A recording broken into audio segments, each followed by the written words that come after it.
জটিল হচ্ছে জ্বালানি পরিস্থিতি। সিলেটের জরিমানার প্রতিবাদে পাম্প ফিলিং স্টেশন বন্ধ।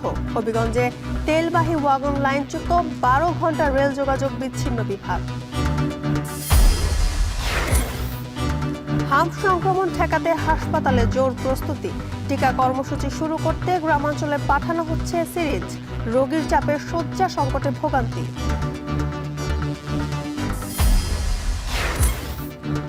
অকাল বন্যার শঙ্কায় হাওড়াঞ্চলে কৃষক। ফসল রক্ষা বাঁধ নিয়ে অভিযোগ। কৃষি কার্ডকে নিরাপদ আশ্রয় হিসেবে দেখছেন চাষিরা।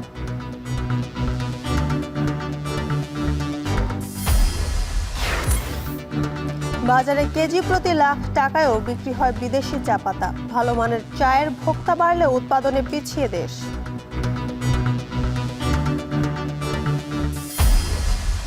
CLS's go for core stage engine.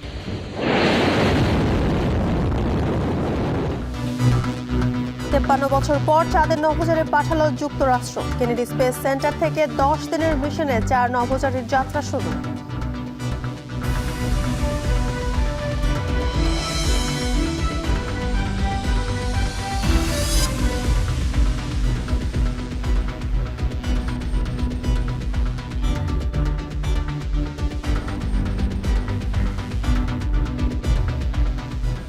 স্বাগত এখন বাণিজ্যে। পুরো আয়োজনে আপনাদের সঙ্গে আছি জানসিন জ্যোতিকা। জটিল হচ্ছে জ্বালানি পরিস্থিতি। তেল সংগ্রহে পাম্প ফিলিং স্টেশনে দীর্ঘ লাইনে ঘটছে অপ্রীতিকর ঘটনা। ঘটনার পর ঘন্টা অপেক্ষা করে অসুস্থ হয়েও পড়ছেন অনেকে। এর মধ্যে সিলেট জরিমানার প্রতিবাদে সব পেট্রোল পাম্প ও ফিলিং স্টেশন বন্ধ করে দেয়া চরম বিপাকে পড়েছেন চালকরা। বিস্তারিত জানাতে রাজধানীর আসাদ গেট থেকে যুক্ত হচ্ছেন সহকর্মী জাবেদ আবদুল্লাহ। এছাড়া সিলেটের পরিস্থিতি জানাবেন সন্দীপন শুভ। শুরুতে চলে যাব জাবেদের কাছে। জাবেদ, ফিলিং স্টেশনে আজকের কি চিত্র দেখছেন জানাবেন।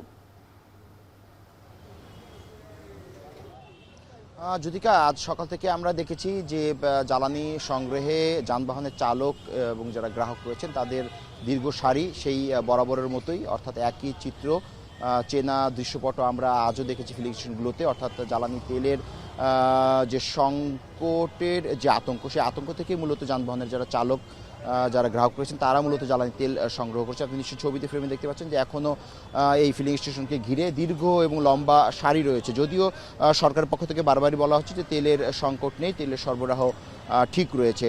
যদিও এখন পর্যন্ত তেলের দর বৃদ্ধি করা হয়নি। 167 থেকে প্রায় 200 কোটি টাকার মতো দৈনিক ভর্তুকি দিচ্ছে সরকার এই জ্বালানি তেলের দাম যেন বৃদ্ধি না হয়। আমরা পাম্প মালিকদের সঙ্গে কথা বলেছি। পাম্প মালিকরা বলছে যে দৈনিক যে চাহিদা ভিত্তিক যে পরিমাপ রয়েছে সেই পরিমাপের উপরই তারা গুরুত্ব দিচ্ছেন। একই সঙ্গে যে বিষয়টা বলছেন যে তেলের সরবরাহ স্বাভাবিকই আছে, কিন্তু যারা গ্রাহক রয়েছে তারা একটু আতঙ্কিত হয়ে অতিরিক্ত ক্রয় করছেন। অর্থাৎ আগে যিনি 5 লিটার তেল সংগ্রহ করতেন তিনি এখন 10 লিটার তেল সংগ্রহ করছেন। মূলত চাহিদা বাড়ার কারণেই মূলত এই যে লম্বা সারি সেটি দীর্ঘ হচ্ছে। এখন পর্যন্ত একটু বলে রাখি, বিপিসি কর্তৃক অর্থাৎ বাংলাদেশ পেট্রোলিয়াম কর্পোরেশন কর্তৃক নগরীর 161টি ফিলিং স্টেশনে প্রায় 45টিরও অধিক ট্যাগ অফিসার নিয়োগ করেছে। সেই ট্যাগ অফিসারদের সঙ্গে আমার কথা হয়েছে। তারা নিয়মিত দায়িত্ব পালন করছে। প্রারম্ভিক মজুদ কত রয়েছে, মিটারে কী পরিমাণ তেল রয়েছে এবং রেজিস্টার খাতায় কী পরিমাণ তেল সরবরাহ হয়েছে, এই সব কিছু মিলিয়ে টোটাল বিষয়টা মনিটরিং এবং তদারকি করছে ট্যাগ অফিসাররা। তারা মূলত 161টি পাম্পে তদারকিতে নিয়োজিত রয়েছে। এছাড়া যদি এভাবে একটু বলা যায় যে এই যে তেলের যে সংকট সেটি মূলত মনস্তাত্ত্বিক। অনেকে বলছে এটি একটি মনস্তাত্ত্বিক সংকট এবং এটি ভীতি এবং আতঙ্ক থেকেই মূলত গ্রাহক এবং যানবাহনের চালকরা মূলত দীর্ঘ এবং লম্বা সারিতে দাঁড়িয়ে তেল সংগ্রহ করতে কিছুটা মরিয়া। তবে আজ যেহেতু সপ্তাহের শেষ দিন, আমরা দেখেছি আজ ভিড় কিছুটা কম। ধারণা করা হচ্ছে যে কালকে যেহেতু সাপ্তাহিক বন্ধের দিন, কালকে ফিলিং স্টেশন ঘিরে হয়তো যারা তেলের যারা গ্রাহক রয়েছেন, জ্বালানি যারা গ্রাহক রয়েছেন তারা হয়তো ভিড় করতে পারেন। একটু জানি রাখি, পাম্প মালিক পক্ষ থেকে বলা হচ্ছে যে আতঙ্কের যে কেনাকাটা, অর্থাৎ যেটি আমরা প্যানিক বাইং বলে থাকি, সেই প্যানিক বাইং ঠেকানো না গেলে এই যে তেল নিয়ে যে হুলস্থুল কাণ্ড বা তেল নিয়ে যে পরিস্থিতি সৃষ্টি হয়েছে জ্বালানি সংগ্রহে, সেটি লাগাম টেনে ধরা সম্ভব হবে না। জ্যোতিকা, তো আমাদের আর এক সহকর্মী সন্দীপন শুভ যিনি সিলেটে রয়েছে, আমরা সিলেটের পরিস্থিতি জানতে এখন সরাসরি চলে যাচ্ছি সন্দীপন শুভর কাছে। ধন্যবাদ জাবেদ।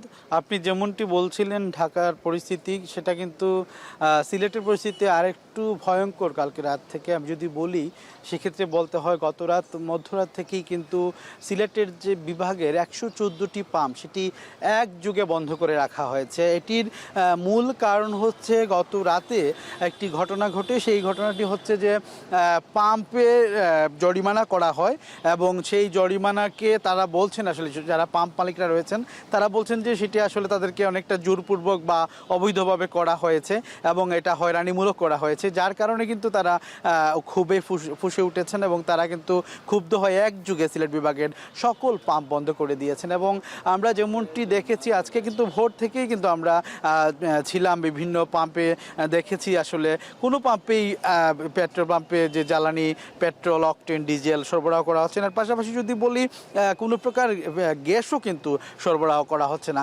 এতে বিপাকে পড়েছেন অনেক যানবাহনের চালকরা এবং গ্রাহকরা। তারা কিন্তু আমরা একটু দেখছি যেখানে যে আমার সহকর্মী দেখাচ্ছেন যে ওষুধের গাড়ি যেটা, সেটিও কিন্তু দাঁড়িয়ে আছে একটুখানি জ্বালানি তেলের অভাবে।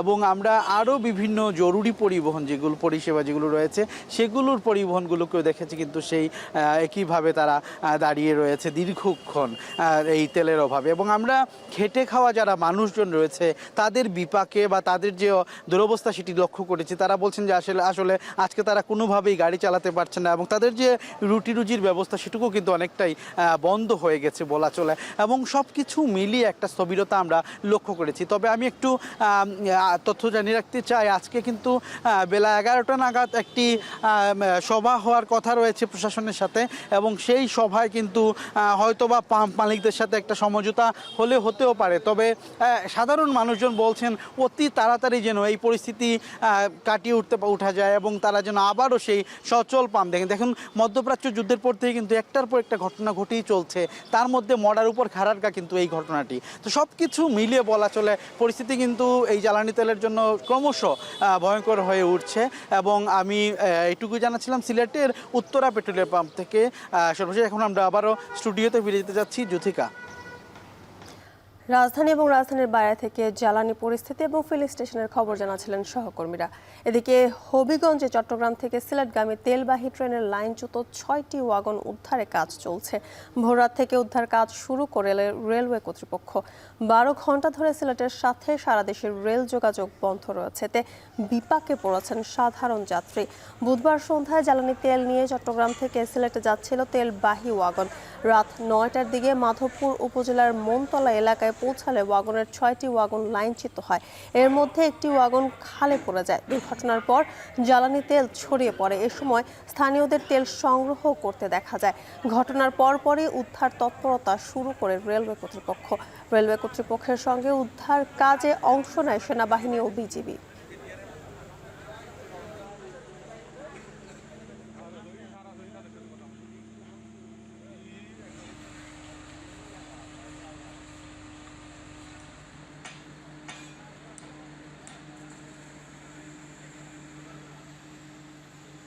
বিকট শব্দ রয়েছে ওই যে মধ্যস্থান থেকে, কিন্তু গাড়িটা কিন্তু আপনার কালনি আর পারাবত যে স্পিডটা থাকে এরকম স্পিডটা আসছে গাড়িটা। ভূমিকম্প একটা শব্দ হচ্ছে। তারপরে আমরা এই বাজার তাইবেলা দেখছি গাড়িগুলাতে পড়ছে। আমরা যতটুকু অবজারভেশন করছি তাতে ওভার স্পিড থাকার কারণে এই ট্রেনটি চাকা গতি হারিয়ে ফেলে এটা খাদে পড়ে যায়। এটা গতকাল 9টা থেকে আমরা উদ্ধার কাজের সাথে সম্পৃক্ততা আছি, এখন অবধি চলতেছে। 5টি ওয়েল ট্যাঙ্কার এবং একটি গার্ড ব্রেক সহ মোটামুটি 6টি ট্যাঙ্ক এবং ব্রেক ভ্যান লাইনচ্যুত হয়। আমাদের 5 সদস্য বিশিষ্ট একটা তদন্ত কমিটি গঠন করা হয়েছে এবং তাদেরকে 3 কার্য দিবসের মধ্যেই তদন্ত প্রতিবেদন জমা দেওয়ার জন্য বলা হয়েছে। বিশ্ববাজারে অস্থিরতার দোহাই দিয়ে বরগুনার পাথরঘাটায় সৃষ্টি হচ্ছে ডিজেলের কৃত্রিম সংকট। জ্বালানি সংকটে নদীতে যেতে পারছে না দেশের দ্বিতীয় বৃহত্তম মৎস্য অবতরণ কেন্দ্রের হাজারো জেলে। সিন্ডিকেটের কারসাজিতে ভয়াবহ সংকটে পড়েছে উপকূলীয় মৎস্যজীবীরা। জেলা প্রশাসন কঠোর ব্যবস্থার আশ্বাস দিলেও মাঠ পর্যায়ে তার প্রতিফলন নেই বলে অভিযোগ ভুক্তভোগীদের। সূচনা কোণের প্রতিবেদনে দেখুন বিস্তারিত। বরগুনার পাথরঘাটা মৎস্য অবতরণ কেন্দ্রে যেখানে জেলেদের কর্মব্যস্ত থাকার কথা, সেখানে এখন শুনশান নীরবতা। সব প্রস্তুতি থাকার পরও তেলের অভাবে নোঙর করে আছে শত শত ট্রলার। জেলেদের অভিযোগ, মধ্যপ্রাচ্যে উত্তেজনা আর হরমুজ প্রণালী বন্ধকে পুঁজি করে ব্যবসায়ীরা জ্বালানির কৃত্রিম সংকট তৈরি করেছে। দোকানে তেল থাকলেও নির্ধারিত দামে বিক্রি করছে না। ব্যারেল প্রতি 4 থেকে 5 হাজার টাকা বেশি দিলে মিলছে ডিজেল। এদিকে 6 দিন আয়া হচ্ছি, যদি 10 দিন ফিশিং করতাম তাহলে দেখা গেছে কোম্পানির বাজার খরচ হতো, একটা বোর্ডের বাজার খরচ লাগে 5 লাখ টাকা, এখন বাজার খরচ ওঠে না, তেলের কারণে আয়া হচ্ছি। তেলে পুরোই সংকট, পাওয়া যাইতেছে না। সাগরে যাইতে পারে না, ডিজেলের সংকট, ডিজেল পায় না। এই জন্য সিন্ডিকেটের অভিযোগ অস্বীকার করলেও সরবরাহ ঘাটতির কথা স্বীকার করলেন ডিলার। তার দাবি, চাহিদার তুলনায় সরকারি বরাদ্দ খুবই সামান্য। চাহিদা আমরা তো পূরণ করতে পারবো না। সপ্তাহে 20,000 লিটার পেট্রোলের চাহিদা, আমি পাইতেছি 3,000, হয়তো 2টা পাম্পে তারাও এরকম পায়, তাতে তো হইতে না। সাগরে জলদস্যু আতঙ্ক এবং ব্যবসায়ী সিন্ডিকেট সব মিলিয়ে চরম আর্থিক সংকটে ট্রলার মালিকরা। দ্রুত ব্যবস্থা গ্রহণের দাবি সংশ্লিষ্টদের। কিনতে পারতেছে না, কারণ একটা তেল লাগে 10 ব্যারেল, কোনোটা লাগে 20 ব্যারেল। তো এই তেল এই 5,000 টাকা করে বেশি দিয়া এই তেল কিনে সাগরে যাবে এমন সাধ্য এখন নাই, কারণ সাগরেও মাছ কম। তো যার জন্য জেলেরাও একটু না যাওয়ার জন্যই ব্যস্ত, মানে যাবে না। 4 থেকে 5,000 টাকা, 2,000 টাকা এইরকম যে যেরকম পারে সেই রকম বেশি নিতেছে। যদি করে বলে তেল নাই, অথচ টাকা যদি বেশি হয় তাহলে তেল পাওয়া সম্ভব। এদিকে জ্বালানি সংকটে গত অর্থবছরের তুলনায় এবছর রাজস্ব আদায় কমেছে প্রায় 39 লাখ টাকা। জেলা প্রশাসন বলছে, সংকটের পেছনে মজুতদারের প্রমাণ পেলে কাউকে ছাড় দেওয়া হবে না। পাম্প আছে জেলায় এবং প্রত্যেকটাতেই ট্যাগ অফিসার নিয়োগ করা হয়েছে। তারা প্রত্যেক দিন তার কী পরিমাণ সাপ্লাই আসে, কী পরিমাণ তারা মজুত করে এবং কী পরিমাণ বিক্রি করে, এটা তারা তদারকি করবে এবং আমাদেরকে রিপোর্ট দিবে। যার ফলে এটা যাদের প্রয়োজনের বাইরে অন্যত্র বিক্রি করে রাখার কিংবা মজুত করে রাখার কোনো সুযোগ নেই, কারণ নিয়মিত মোবাইল কোর্টের অভিযানও পরিচালনা করা হচ্ছে। আশ্বাস নয়, বরং দ্রুত জ্বালানি সংকট স্বাভাবিক করে সাগরে ফেরার নিশ্চয়তা চান উপকূলের জেলেরা। সুজনা কোন, এখন, বরগুনা। হবিগঞ্জের মাধবপুরের মন্তলা স্টেশনের কাছে একটি তেলবাহী ট্রেনের 6টি ওয়াগন লাইনচ্যুত হয়েছে। এই দুর্ঘটনার পর সিলেটের সাথে সারা দেশের রেল যোগাযোগ বন্ধ রয়েছে। এই বিষয়ে বিস্তারিত জানাতে ঘটনাস্থল থেকে যুক্ত হচ্ছেন সহকর্মী কাজল সরকার। কাজল, লাইনচ্যুত বগিগুলো উদ্ধার হয়েছে কিনা, সিলেটের সঙ্গে সারা দেশের রেল চলাচলের সময়টা কতক্ষণে লাগতে পারে জানাবেন। সেটি চলমান রয়েছে এবং কবে নাগাদ উদ্ধার কাজ শেষ হবে সেটি এখনও বলা যায় অনেকটাই অনিশ্চিত। যদিও রেল কর্তৃপক্ষ আমাদেরকে যেটি জানিয়েছে যে দুপুরের পরপরই আসলে তাদের যে রেল চলাচল সেটি স্বাভাবিক করা সম্ভব হবে। তবে দুর্ঘটনার কারণে এখন পর্যন্ত কিন্তু সিলেটের সঙ্গে সারা দেশের যে রেল যোগাযোগ সেটি বন্ধ রয়েছে। ফলে সিলেটে 3টি ট্রেনের যে যাত্রা সেটি বাতিল করা হয়েছে। সিলেট থেকে চট্টগ্রামগামী একটি এবং ঢাকাগামী 2টি ট্রেনের যাত্রা বাতিল করা হয়েছে। একই সাথে চট্টগ্রাম থেকে সিলেটগামী পাহাড়িকা ট্রেনেরও যাত্রা বাতিল করা হয়েছে। ফলে যে যাত্রীরা আসলে টিকিট কেটেছিলেন তাদের গন্তব্যে যাওয়ার জন্য, বলা যায় এই যাত্রীরা আসলে একটা দুর্ভোগের মধ্যে পড়েছেন। অন্যদিকে কিছুক্ষণ আগে আমরা রেলওয়ে কর্তৃপক্ষের সঙ্গে কথা বলেছিলাম। তিনি যেটি জানিয়েছেন যে দুর্ঘটনার কারণ নিশ্চিত হওয়ার জন্য মূলত 5 সদস্যের একটি তদন্ত কমিটি গঠন করা হয়েছে, যে কমিটি আগামী 3 দিনের মধ্যে প্রতিবেদন দাখিল করবে। তবে রেলওয়ে সূত্র এবং বিভিন্ন মাধ্যম থেকে আমরা যেটি জানতে পেরেছি যে ট্রেনটি আসলে তেলবাহী ট্রেনটি দুর্ঘটনার শিকার হয়েছে সেটি অতিরিক্ত গতি নিয়ে আসলে চট্টগ্রাম থেকে সিলেটের দিকে ছুটে যাচ্ছিল। ফলে মাধবপুরের যে মন্তলা স্টেশন, সেই স্টেশন অতিক্রম করার পরপরই একটি ব্রিজে উঠে সেটি দুর্ঘটনার কবলে পড়ে, অর্থাৎ লাইনচ্যুত হয়ে ফলে একটি ওয়াগান যেটি তেল নিয়ে আসলে নদীতে পড়ে যায় এবং বাকি 4টি ওয়াগান সেটি আসলে ছিটকে পড়ে গিয়েছে।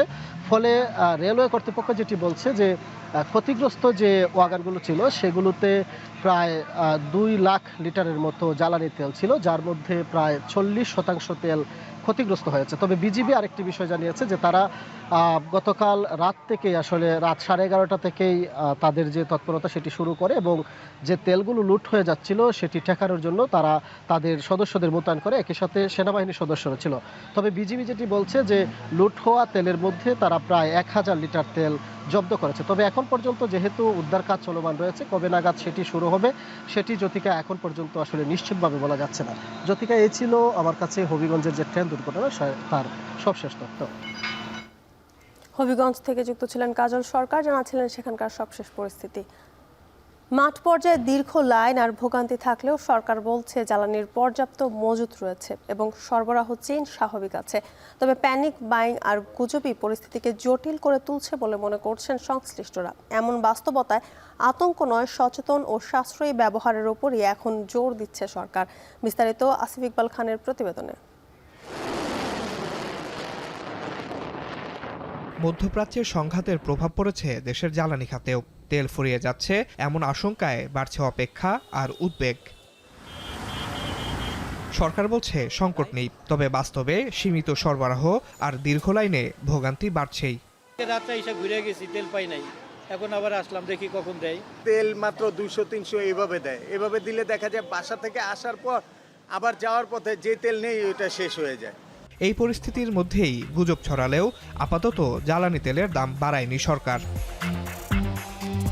ভর্তুকি দিয়ে এপ্রিলেও অপরিবর্তিত দাম, টানা দ্বিতীয় মাস একই দামে বিক্রি হচ্ছে জ্বালানি তেল। বিদ্যুৎ ও জ্বালানি মন্ত্রণালয় বলছে দেশে প্রায় 2 মাসের জ্বালানি মজুত রয়েছে, তাই আতঙ্কিত হওয়ার কোনো কারণ নেই। অকটেন এবং পেট্রোল আজকে দিনে যেটা আছে সেটা আপনার আমাদের 2 মাসে কোনো সংকট নেই, তাহলে তো প্যানিক হওয়ার কোনো কারণ নাই। হ্যাঁ, সাধারণত একটা দেশে 15 দিন 1 মাসের বেশি রিজার্ভ থাকে না। আমি আপনাকে বলছি যে প্যানিক হওয়ার কোনো কারণ নেই, কারণ আমাদের যে সকল সোর্স আছে, সাপ্লাই চেইন আছে, সবই ইনশাল্লাহ ঠিক আছে, কোনো অসুবিধা নেই। সরকার বলছে যুদ্ধ পরিস্থিতিতে জ্বালানি সরবরাহ পরিকল্পনা পুনর্বিবেচনা করা হচ্ছে, তবে সরবরাহ স্বাভাবিক রাখতে রয়েছে সব ধরনের প্রস্তুতি। এরই মধ্যে নতুন চালান আসছে, আর বিকল্প উৎস থেকে জ্বালানি আনার চেষ্টাও জোরদার করা হয়েছে। ইন্দোনেশিয়া, মালয়েশিয়া, চায়না, সিঙ্গাপুর এইসব উৎস থেকে আমরা রিফাইন্ড আনি। এর বাইরে আমরা এখন মধ্য এশিয়ার দেশগুলো, কাজাখস্তান, উজবেকিস্তান, এগুলোতেও আমরা সোর্স হিসাবে চিন্তা করছি এবং যোগাযোগগুলো অব্যাহত রেখেছি। এর বাইরে ইউএসএর সাথে আমাদের একটা এমওইউ হতে যাচ্ছে, আপনারা জানেন। আমরা স্যাংশন ওয়েবার পেলে রাশিয়া থেকেও আনারও সুযোগ আছে। তো ফলে সবগুলো সোর্সই আমাদের কাছে আমাদের কনসিডারেশনে আছে। তবুও পাম্পে দীর্ঘ লাইন আর উত্তেজনা বলছে ভিন্ন কথা। অবৈধ মজুত ঠেকাতে চলছে অভিযান, করা হচ্ছে জরিমানা। বারবার সরকারের পক্ষ থেকে পর্যাপ্ত মজুতের কথা বলা হলেও মাঠের চিত্র ভিন্ন। প্রশ্ন থেকেই যাচ্ছে, এই দীর্ঘ লাইন কি গুজবের ফল, নাকি সামনে বড় কোনো সংকটের ইঙ্গিত? আসিফ ইকবাল খান, এখন। দেশজুড়ে বেড়েছে হামের সংক্রমণ। রোগীর চাপ সামলাতে হিমশিম অবস্থা হাসপাতালে।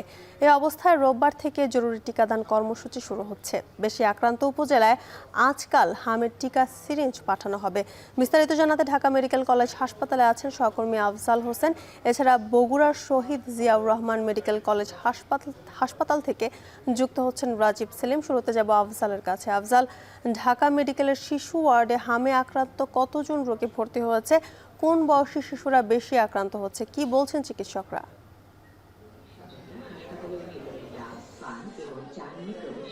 জ্যোতিকা, চিকিৎসকরা বলছেন শিশুদের জন্য হাম সবচেয়ে বেশি ঝুঁকিপূর্ণ এবং শিশুদের 9 মাস বয়সী থেকে শুরু করে বেশি যারা রয়েছেন 10 বছর পর্যন্ত টিকা দেওয়া হচ্ছে, অর্থাৎ এই বয়সের শিশুরাই সবচেয়ে বেশি ঝুঁকিতে আছে। এবং এখানে ঢাকার পাশাপাশি ঢাকার বাইরের বিভিন্ন এলাকার অভিভাবকরা এসেছেন এবং এখানে শিশু ওয়ার্ডে সব বয়সী শিশুই দেখছি, যদিও এখানে হামের পাশাপাশি অন্যান্য যে সকল শিশু রোগ রয়েছে সেই রোগেও রয়েছে। তবে গেল কয়েক সপ্তাহ ধরে হামের প্রাদুর্ভাব বেড়ে যাওয়ায় হামের জন্য যে বিশেষায়িত ওয়ার্ড করা হচ্ছে সেখানে ভিড় রয়েছে। এর পাশাপাশি আসলে যাদের মধ্যে হামের কিছু লক্ষণ রয়েছে সেই শিশুদেরকেও চিকিৎসা দেওয়া, পাশাপাশি ডাক্তারের পরামর্শের জন্য আসলে অনেক অভিভাবক আসছেন। পাশাপাশি তারা আসলে পরীক্ষা নিরীক্ষা করছেন যে হামের কোনো লক্ষণ রয়েছে কিনা, কোনো উপসর্গ রয়েছে কিনা, এই বিষয়টা অনেক সচেতন রয়েছেন। তো এর পাশাপাশি সরকারের পক্ষ থেকে একটু পরেই রাজধানী শিশু হাসপাতাল হাসপাতাল পরিদর্শন করবেন স্বাস্থ্যমন্ত্রী এবং তিনি এখানকার পরিস্থিতি জানবেন। এর পাশাপাশি সারা দেশে আপনি যেমনটি বলছিলেন যে আজ থেকেই দেশের গুরুত্বপূর্ণ কয়েকটি উপজেলায় টিকা সরঞ্জাম পাঠানো হবে এবং আগামী রোববার থেকে যে সকল উপজেলায় সবচেয়ে বেশি সংক্রমণ রয়েছে সেখানে টিকা প্রদান শুরু হবে। এবং চিকিৎসকরা বলছেন যে আসলে দীর্ঘদিন হামের সংক্রমণ না থাকার কারণে মানুষ অনেকটা কিছুটা অসচেতন ছিল এবং এর ফলে টিকা নেওয়ার বা দেওয়ার যে অনীহা ছিল সেখান থেকে প্রাদুর্ভাবটা হঠাৎ করে বেড়েছে বলে আশঙ্কা করছেন। এর বাইরে অপুষ্টিজনিত সমস্যা বা যাদের দীর্ঘদিন কৃমির ওষুধ খাওয়া হয়নি এ ধরনের বাচ্চার ক্ষেত্রেও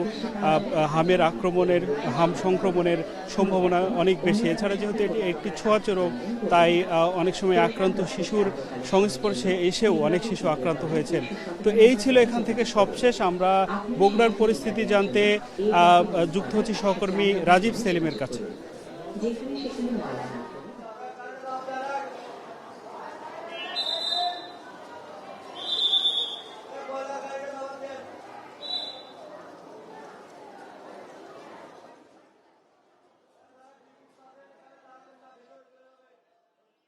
জি ধন্যবাদ আপনাকে। সারা দেশের মতো বগুড়াতেও হামের প্রাদুর্ভাব বেড়েছে, সংক্রমণ বেড়েছে, আর একইভাবে সারা দেশের মতো বগুড়াতেও প্রস্তুতি নেওয়া হয়েছে। আমি এই মুহূর্তে শহীদ জিয়াউর রহমান মেডিকেল কলেজ হাসপাতালে রয়েছে। এখানে হামের সেবা দেওয়ার জন্য সব ধরনের প্রস্তুতি নেওয়া হয়েছে এবং যে ইউনিট রয়েছে হামের জন্য যে স্পেশাল ইউনিট রয়েছে সেই ইউনিটে 10 শয্যা ছিল, সেটি শয্যা বাড়িয়ে আজ থেকে 50 শয্যায় রূপান্তর করা হয়েছে এবং সেই ওয়ার্ডে যে পরিমাণ সংস্কার দরকার ছিল সব ধরনের সংস্কার শেষ হয়েছে এবং প্রস্তুতি শেষ হয়েছে। গেল রোববার থেকে এই হামের সংক্রমণের যে প্রভাব সেটি টের পেতে শুরু করেছে বগুড়াবাসী। আসলে আতঙ্কও ছড়িয়েছে ঠিক একইভাবে। গেল রোববার প্রথমবারের মতো এই শহীদ জিয়াউর রহমান মেডিকেল কলেজ হাসপাতালে হামের উপসর্গ নিয়ে একজন রোগী ভর্তি হন। তারপর থেকে এখন পর্যন্ত সব মিলিয়ে 17 জন রোগী ভর্তি হয়েছেন। তার মধ্যে 11 জন এখন পর্যন্ত ভর্তি রয়েছেন এবং 5 জন একেবারে সুস্থ হয়ে ফিরে গেছেন এবং এর মধ্যে একজনের একটি দুঃখজনক ঘটনা রয়েছে। 10 মাস বয়সী শিশু হুমায়রা, যিনি শেরপুর উপজেলার বাসিন্দা, শেরপুর উপজেলার সেই শিশুটি গেল মঙ্গলবার রাতে মারা যান এবং তারপর থেকেই আতঙ্ক আরও ছড়িয়েছে। চিকিৎসকরা বলছেন যে হামের উপসর্গ যাদের শরীরে দেখা যাচ্ছে, যেমন জ্বর এবং শরীরের লাল ফুসকুড়ি ভাব এরকম যাদের রয়েছে, তারা যেন হাসপাতালে আসেন এবং চিকিৎসকের পরামর্শ নেন। আতঙ্কিত না হওয়ার জন্য পরামর্শ দিচ্ছেন চিকিৎসকরা।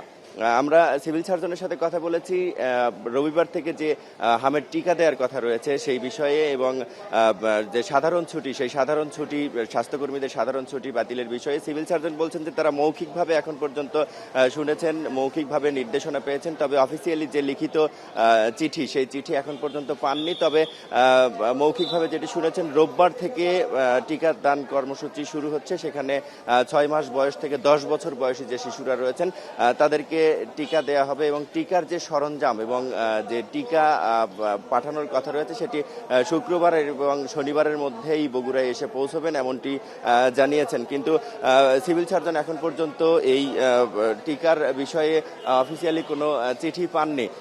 রবিবারের মধ্যে সব ধরনের সরঞ্জাম পেলে রবিবার থেকেই আসলে টিকাদান কর্মসূচি শুরু হবে এবং সব ধরনের সেবা দিতে প্রস্তুত স্বাস্থ্য বিভাগ। এই ছিল আমার কাছে বগুড়া থেকে হামের প্রাদুর্ভাব নিয়ে সবশেষ খবর। জ্যোতিকা।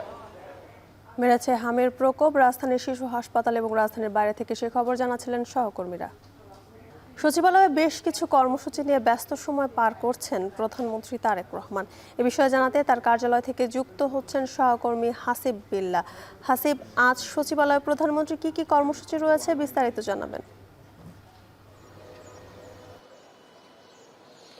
জ্যোতিকা, আজ প্রধানমন্ত্রী সকাল 9টা 30 দিকে সচিবালয়ে প্রবেশ করেন এবং তারপরে সকাল 10টা থেকেই মূলত তার কর্মসূচি শুরু হয়, যেখানে অংশ নেন একটি বৈঠকে শিক্ষা মন্ত্রণালয় এবং শ্রম কর্মসংস্থান এবং প্রবাসী কল্যাণ মন্ত্রণালয়ের উপদেষ্টা, প্রধানমন্ত্রী যে উপদেষ্টা ডক্টর মাহাদি আমিন, তার সঙ্গে কিন্তু 1 ঘন্টার একটি বৈঠকের একটি শিডিউল আছে এবং এই বৈঠকে কিন্তু এই শিক্ষা প্রতিষ্ঠান অনলাইনে যাবে কিনা এটি নিয়ে যেহেতু এর আগে শিক্ষামন্ত্রীর সঙ্গে কয়েকদিন আগে প্রধানমন্ত্রীর বৈঠক হয়েছে এবং সেখানে কিন্তু একটি আলাপ আলোচনা হয়েছে এবং শিক্ষামন্ত্রী বলেছিলেন আজকে ক্যাবিনেট বৈঠকে সেটি একটি উত্থাপন হবে। যদিও ক্যাবিনেট বৈঠক সাধারণত সচিবালয়ে হয়, কিন্তু আজকের ক্যাবিনেট বৈঠকটি কিন্তু সংসদে হবে, সংসদ সচিবালয়ে। যেহেতু সংসদ আছে বিকেল 3টা থেকে রাত 8টা পর্যন্ত, এরপরেই কিন্তু বৈঠকে বসবেন মন্ত্রী পরিষদের সদস্যরা এবং সেখানেই কিন্তু সিদ্ধান্ত নেবেন রাষ্ট্রের বিভিন্ন বিষয়ে। মন্ত্রীরা যে সিদ্ধান্তগুলো নেন ঠিক একই সঙ্গে যেহেতু বৈশ্বিক জ্বালানি সংকট, এই সংকট মোকাবেলায় বাংলাদেশ কি উদ্যোগ নেবে তার মধ্যে একটি গুরুত্বপূর্ণ বিষয়, যেহেতু শিক্ষা প্রতিষ্ঠানে শিক্ষার্থীরা যাতায়াত করেন এবং সেখানে যাতায়াতের জন্য অনেক জ্বালানি খরচ হয়, বিশেষ করে সেই জ্বালানি সংকট মোকাবেলায় এটি একটি উদ্যোগ এবং পাশাপাশি শিক্ষার্থীদের এই শিক্ষা প্রতিষ্ঠানে যাওয়ার কারণে বিদ্যুতের অনেক অপচয় হয় বা বিদ্যুতের খরচ হয়, সেটিকে রোধ করার জন্যই কিন্তু 3 দিন সরাসরি এবং 3 দিন অনলাইনে শিক্ষা প্রতিষ্ঠান বা ক্লাস চালুর ব্যাপারে কিন্তু একটি যে সিদ্ধান্ত নেওয়া হচ্ছে। এবং পাশাপাশি যেহেতু একই সঙ্গে এই বৈশ্বিক যে সংকট, এ কারণে আসলে কিন্তু শিক্ষা প্রতিষ্ঠানের ক্লাস একেবারে বন্ধ দেওয়া হচ্ছে না, কারণ একই সঙ্গে যেহেতু ঈদের ছুটি এবং রমজানের এই ছুটি মিলিয়ে প্রায় 60 দিনের মতন বা 40 দিনের মতন শিক্ষা প্রতিষ্ঠান অনেক বন্ধ ছিল এবং সেই শিক্ষা প্রতিষ্ঠান চালুর ব্যাপারে যেন শিক্ষার্থীরা যেন নিয়মিত ক্লাস করতে পারেন, এই ব্যাপারে কিন্তু আজকে একটি সিদ্ধান্ত হবে। এবং পাশাপাশি একই সঙ্গে প্রধানমন্ত্রীর আজকে আরও বেশ কয়েকটি কর্মসূচি রয়েছে, ভূমিকম্প রোধ, এছাড়া একই সঙ্গে আজকে পূজা উদযাপন কমিটির নেতারা 12টায় প্রধানমন্ত্রীর সঙ্গে বৈঠক করবেন এবং তারপরে মূলত প্রধানমন্ত্রী আজকে এই সচিবালয় ত্যাগ করবেন এবং সংসদ অধিবেশনে যোগ দেবেন বেলা 3টায়। এই ছিল যুথিকা সচিবালয় থেকে সবশেষ খবরাখবর। সচিবালয় থেকে যুক্ত ছিলেন হাসিব বিলা, জানাচ্ছিলেন সেখানকার সবশেষ তথ্য। রাজধানী জুড়ে ফুটপাতের অবৈধ স্থাপনা উচ্ছেদ অভিযান চলছে। এই মুহূর্তে ঢাকা মেডিকেল এলাকায় অভিযান পরিচালনা করা হচ্ছে। সেখানে আছেন সহকর্মী রাব্বি আল রাহিদ, সরাসরি যুক্ত হচ্ছে তার সঙ্গে। রাহিদ, অভিযানের বিস্তারিত জানাবেন। যুথিকা, সকাল থেকেই রাজধানীর ঢাকা মেডিকেল কলেজ এলাকায় চলছে অবৈধ স্থাপনা উচ্ছেদ অভিযান। এই মুহূর্তে আমি রয়েছি ঢাকা মেডিকেল কলেজ এরিয়ার যে অপোজিটে যে ফুটপাতটি রয়েছে সেই ফুটপাতে, এবং এই ফুটপাতের যে রাস্তাগুলো রয়েছে সেই রাস্তাগুলোতে এই ফুটপাতের মানে বিশেষ করে এই রোডের যে পাশে ফুটপাতগুলো রয়েছে সেই ফুটপাতের প্রতিটি জায়গাতে যেসব অবৈধ স্থাপনাগুলো রয়েছে, বিশেষ করে ছোট ছোট খাবারের হোটেল থেকে শুরু করে বিভিন্ন ধরনের দোকান রয়েছে, এই দোকানগুলো উচ্ছেদ অভিযানে নেমেছে রমনা বিভাগের ঢাকা মেট্রোপলিটন পুলিশের উদ্যোগে রমনা বিভাগ। এবং এখানে যিনি নেতৃত্ব দিচ্ছেন ম্যাজিস্ট্রেট ইমরান আহমেদ, এবং তার নেতৃত্বে এখন বর্তমানে এই জায়গাতে উচ্ছেদ অভিযান চলছে। এবং এই উচ্ছেদ অভিযান ঢাকা মেডিকেল কলেজ হাসপাতাল থেকে শুরু করে আনন্দবাজার, বঙ্গবাজার এবং গোলাপ শাহের যে মাজার রয়েছে এই মাজার পর্যন্ত চলবে এবং এই এরিয়াটিতেই এই উচ্ছেদ অভিযান চলবে। এবং আপনি জানেন যে বিশেষ করে রাজধানীর এই এরিয়াগুলো, বিশেষ করে বঙ্গবাজার এবং বঙ্গবাজার, আনন্দবাজার, এই এরিয়াগুলো অধিক ঘন বসতিপূর্ণ, যার কারণে এই এরিয়াগুলোতে অধিকাংশ মার্কেট বাজারগুলো রয়েছে এবং এই জায়গাগুলোতেই ফুটপাতে অনেক বেশি দোকান দেখা যায় এবং ফুটপাতে অনেক বেশি অবৈধ স্থাপনাগুলো দেখা যায়, যার কারণে আসলে তাদের উদ্যোগে, রমনা বিভাগের উদ্যোগে এই জায়গাগুলোতে অভিযান পরিচালনা করা হচ্ছে। এবং আমরা কিছুক্ষণ আগে এখানকার যিনি ম্যাজিস্ট্রেট রয়েছেন, নেতৃত্বে যে ম্যাজিস্ট্রেট রয়েছেন ইমরান আহমেদ, আমি তার সঙ্গে কথা বলেছি। তিনি বলেছেন যে আগের থেকে আসলে এখানে যে অবৈধ স্থাপনাকারীরা যারা রয়েছে তাদেরকে জানানো হয়েছিল যে আসলে এই স্থাপনাগুলো উঠিয়ে নিতে, এবং যারা উঠিয়ে নিয়েছেন তো উঠিয়ে নিয়েছেন এবং যারা উঠিয়ে নেননি তাদের অবৈধ স্থাপনাগুলো উঠিয়ে নেওয়া হচ্ছে। এবং তারপরেও এখানে আসার পরও তাদেরকে অনেক ক্ষেত্রে সুযোগ দেওয়া হচ্ছে যাতে তারা তাদের স্থাপনাগুলো উঠিয়ে নিয়ে যেতে পারেন, এবং যারা নিচ্ছেন না তাদের স্থাপনাগুলো ভেঙে দেওয়া হচ্ছে এবং কিছু ক্ষেত্রে সেগুলোকে বিভিন্ন পিকআপ ভ্যান নিয়ে এসে সেই স্থাপনাগুলো ঘুরিয়ে দিয়ে সেগুলো নিয়ে যাওয়া হচ্ছে। এবং আপনি দেখছেন যে এই মুহূর্তে আমরা রয়েছি ঢাকা মেডিকেল কলেজ হাসপাতালের অপোজিটে এবং সেখানে উচ্ছেদ অভিযান চলছে এবং সেই উচ্ছেদ অভিযানের এই ছিল সর্বশেষ পরিস্থিতি। যুথিকা, ফুটপাতে অবৈধ স্থাপনা উচ্ছেদ অভিযানের খবর জানাচ্ছিলেন রাব্বি আল রাহিদ। শহরাঞ্চলে এখন সোনালী ধারের হাসি, কিন্তু সেই হাসিকেও ম্লান করে দিচ্ছে অকাল বন্যার আশঙ্কা। কয়েকদিনের গুমোট আবহাওয়া কৃষকদের মনে করিয়ে দিচ্ছে গেল কয়েক বছরের তিক্ত স্মৃতি। যদিও পানি উন্নয়ন বোর্ড বলছে বন্যার আশঙ্কা উড়িয়ে দেয়া না গেলেও এপ্রিলের মাঝামাঝি পর্যন্ত সময় পেলে কোনো সংকট তৈরি হবে না হাওরে। গোলজার আহমেদের প্রতিবেদন। সিলেট অঞ্চলের হাওর জনপদের সবুজ ধানের শীষ এখন অপেক্ষা করছে কৃষকের মুখের হাসির জন্য। সিলেট বিভাগে 4 জেলায় এবার বোরো ধানের আবাদ হয়েছে 4,97,653 হেক্টর জমিতে, যা থেকে চাল উৎপাদনের লক্ষ্যমাত্রা ধরা হয়েছে 20,60,451 মেট্রিক টন, যা মোট উৎপাদনের 10.75%। 7 এপ্রিল থেকে সিলেটে শুরু হচ্ছে বোরো ফসল ঘরে তোলার উৎসব। বিগত বছর দুয়েক হাওরের কৃষকরা উৎপাদিত ফসল ঘরে তুললেও এবার প্রতিকূল আবহাওয়ায় দুশ্চিন্তার কারণ হয়ে দাঁড়িয়েছে। সময়ের আগেই ভারী বৃষ্টিপাত আর শিলাবৃষ্টির কারণে বন্যার আশঙ্কায় রয়েছেন তারা। করছি যারা 5 কাজ 6 কাজ জমি করছে এরা বান্ধের অবস্থা দেখলে তো মাথা খারাপ হয়ে যায়। এই যে ফসলটা লাগাইছি, ফসলটা যদি কোনো রকম হতে তো আমরা মরা। এক ফসল বুড়ো জমিন করে বাদ খাই, এই জমিনের মধ্যেই আমরা পানি তলে গেলে আমরা কি করে চলবো। হাওরের ফসল রক্ষা বাঁধ নিয়েও রয়েছে সংশ্লিষ্টদের নানা অভিযোগ। ইতিমধ্যে জলাবদ্ধতায় হাওরের অনেক জমি পানি নিচে তলিয়েছে, আর বাঁধের কাজ সময়মতো না হওয়া এবং নির্মাণ ত্রুটির কারণে এখন পুরোটাই ঝুঁকিতে হাওরের কৃষি জমি, বলছেন হাওর সংশ্লিষ্টরা। সুনামগঞ্জে যে কাজের মান সেটা নাজুক এবং এটা মানে দুর্নীতি একদম চরম পর্যায়ে পৌঁছেছে। মার্চ মাস থেকে বৃষ্টি শুরু হয়েছে, সবগুলা হাওরে জলাবদ্ধতা আছে। জলাবদ্ধতা নিরসনে কিন্তু তাদের কোনো কার্যকর উদ্যোগ আমরা দেখিনি। যদিও পানি উন্নয়ন বোর্ড ও কৃষি বিভাগ জানিয়েছে সার্বিক পরিস্থিতি বিবেচনা করে সতর্কতামূলক কার্যক্রম গ্রহণ করেছেন তারা। আবহাওয়া অনুকূলে থাকলে এপ্রিলের মধ্যেই উত্তোলন করা যাবে হাওরের উৎপাদিত ফসল। প্রতি বছরই কিন্তু মার্চ, এপ্রিল, মে মাস এই সময় প্রচুর বৃষ্টিপাত হয়, এটা একটা আগাম বন্যা সৃষ্টি করে। তো এই বছরও কিন্তু আমরা এই আশঙ্কা উড়িয়ে দিতে পারি না, এবং সেই কারণে আমাদের হাওর অঞ্চলে যে পিএইসির কাজগুলো ইতিমধ্যে প্রায় শেষের দিকে, এবং ফসলও আর 15 দিন পর থেকে কাটা শুরু হয়ে যাবে। কৃষকদের সাথে স্থানীয় প্রশাসনের সাথে আমরা মত বিনিময় করেছি, যাতে করে আমাদের কর্তন যন্ত্র সহজলভ্য থাকে, সহজ এবং দ্রুত আমরা ধানগুলো কর্তন করে আনতে পারি।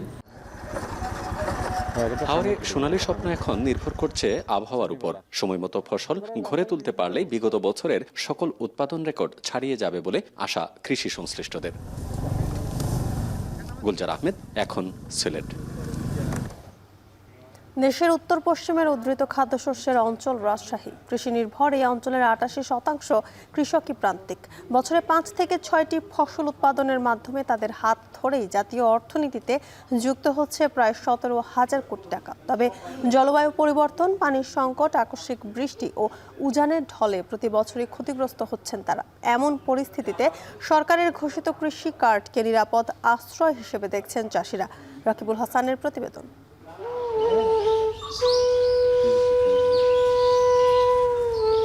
রাজশাহীর পবা উপজেলার থালতা গ্রামের কৃষক সিরাজউদ্দিন একসময় ফসল আবাদে ব্যস্ত থাকলেও আলু চাষের লোকসানের কারণে এখন প্রান্তিক চাষিতে পরিণত হয়েছেন তিনি। হতদরিদ্র এই কৃষকের এখন সম্বল মাত্র 4 কাঠার একটি পেঁয়াজ ক্ষেত। তাই সরকারের কৃষি কার্ডের ঘোষণা তার কাছে আশার আলো। সরকার যদি কিছু সহযোগিতা করে তা আমার পক্ষে খুব ভালো হয়। এই যে কৃষি কার্ড বলছে, কৃষি কার্ডটা পাইলে পরে আপনার সার, বীজ এবং সেচের তেলটাও পাওয়া যাচ্ছে না, খুব দুর্ভোগ হয়েছে। রাজশাহী জেলায় প্রায় 1,83,000 হেক্টর জমিতে কৃষিকাজ হয়। এতে যুক্ত ভূমিহীন প্রান্তিক ও ক্ষুদ্র চাষির সংখ্যা 3,83,000-এর বেশি। এছাড়া বড় ও মাঝারি চাষি আছেন 54,600 জন, যারা বছরে প্রায় 19,429 মেট্রিক টন খাদ্যশস্য উৎপাদন করে জাতীয় অর্থনীতিতে যোগ করছেন প্রায় 17,500 কোটি টাকা। যদি এই কার্ড থেকে যদি আমরা সময় মতো ডিলারের মাধ্যমে সার, বীজ আমরা যদি পাই, তাহলে আমরা তো সবলিত হবে এবং ফসলও ভালো হবে। জলবায়ুর প্রভাবে পানি সংকট, আকস্মিক বৃষ্টিতে ফসল নষ্ট হওয়ায় ক্ষতিগ্রস্ত কৃষকরা চান অগ্রাধিকার, ন্যায্য মূল্যে কৃষি উপকরণ, সরকারি ভর্তুকি ও সহজ শর্তে ঋণ, এই সুবিধাগুলোও চান তারা। একই সঙ্গে কার্ড বিতরণে স্বচ্ছতা নিশ্চিতের দাবি জানিয়েছেন কৃষকরা। সার টাকা দিয়ে কিনতে পারছি না, তাহলে সার যদি সরকারিভাবে আমাদেরকে ন্যায্য মূল্য মতো দেয় তাহলে সুবিধা হবে। কৃষি কার্ড দিলে হয়তো আমাদের একটা সুবিধা হবে, কৃষকের জন্য আমাদের তেল পাবো, তেলের সুবিধা পাবো, আমরা আবাদ পানি আমাদের ভালো হবে। সরকার যদি যে টাকাগুলো দিতে যাচ্ছে 2500 করে আগে বললেন, তো এগুলো যদি কৃষক অবধি পৌঁছায় তাহলে আমাদের খুব ভালো হবে। সরকার যদি দেয় গরিবের হাতে দেন আসি পড়ে, তারা দেন গরিবেরাই পা। এদিকে কৃষি সম্প্রসারণ অধিদপ্তর বলছে রাজশাহীতে কৃষিকার্ড বাস্তবায়নের নির্দেশনা এলে নিয়ম অনুযায়ী তা কার্যকর করা হবে। এবারের কৃষিকার্ডে কিন্তু বর্গা চাষিদেরও একটা সুযোগ থাকছে, এটা আমি একটা পজিটিভ দিক বলে মনে করি, যে তাদেরকেও কৃষিকার্ডের আওতায় আনা সম্ভব হচ্ছে। এটা ধাপে ধাপে হচ্ছে, তো রাজশাহীটা হয়তো নেক্সট ধাপে আসবে, তখন আমরা আশা করি তালিকা নিয়ে কাজ শুরু করতে পারব। এদিকে কৃষক সংগঠনগুলোর দাবি, কৃষি ঋণ ও ভর্তুকি সহ সব সুবিধা পেতে করণীয় বিষয়ে উপজেলা পর্যায়ে গণপ্রচারণা জোরদার করতে হবে। রাকিবুল হাসান, এখন রাজশাহী। সাধারণ চায়ের পাশাপাশি ভোক্তাদের কাছে চাহিদা বাড়ছে বিশেষায়িত নানা রকম চায়ের, যেসব চা পাতার প্রতি কেজি মূল্য 1000 টাকা থেকে লাখ টাকা পর্যন্ত। কিন্তু বিশেষায়িত চা পাতা উৎপাদনে প্রতিযোগী দেশের তুলনায় অনেক পিছিয়ে বাংলাদেশ। এদিকে বছরে 95 মিলিয়ন কেজি সাধারণ চা পাতা উৎপাদনের পরও দামের কারণে লোকসান গুনছে চা বাগান মালিকরা। চা খাত সংশ্লিষ্টরা বলছেন, রপ্তানি বাড়িয়ে চা খাতকে লাভজনক করতে বিশেষায়িত চা উৎপাদনে নজর দিতে হবে বাগান মালিকদের। চট্টগ্রাম থেকে বিস্তারিত হোসাইন জিয়াদের প্রতিবেদনে। প্রতিদিন 12 থেকে 13 কোটি কাপ চায়ে চুমুক দেয় দেশের মানুষ। নির্বাচনের এ বছরে সে চাহিদা ছিল আরও বেশি। এ বিপুল চাহিদার যোগান দেয় দেশের 171টি চা বাগান। 2025 সালে দেশে চা পাতার উৎপাদন হয়েছে 95 মিলিয়ন কেজি, যা আগের বছরের তুলনায় 2 মিলিয়ন বেশি। বিডাররা জানান, দেশে ভালো মানের চায়ের উৎপাদন হলেও চাহিদার তুলনায় পর্যাপ্ত উৎপাদন না হওয়ায় নিলামে দফায় দফায় বেড়েছে চা পাতার দাম। বাণিজ্য মন্ত্রণালয় থেকে চার একটা মূল্য নির্ধারণ করে দেওয়ার কারণে ওই মূল্য বৃদ্ধি প্লাস চা উৎপাদনও কম, এই কারণে মার্কেটে চার প্রচুর চাহিদার কারণে আমাদের চার মূল্য বেড়ে যাচ্ছে। তবে দুঃখজনক হলো, চা পাতার দাম বাড়লেও লোকসানে বাগান মালিকরা। উৎপাদন খরচ বেড়ে যাওয়া ও যথাযথ নজরদারির অভাবকে দুষছেন তারা। এজন্য বিশেষায়িত চা উৎপাদনে জোর দেওয়ার পরামর্শ সংশ্লিষ্টদের। চট্টগ্রামের একটি সুপার শপের চিত্র এটি। থরে থরে সাজানো চীন, শ্রীলঙ্কা, ইংল্যান্ড সহ বিশ্বের বিভিন্ন দেশ থেকে আমদানি করা নানা রকম বিশেষায়িত চা।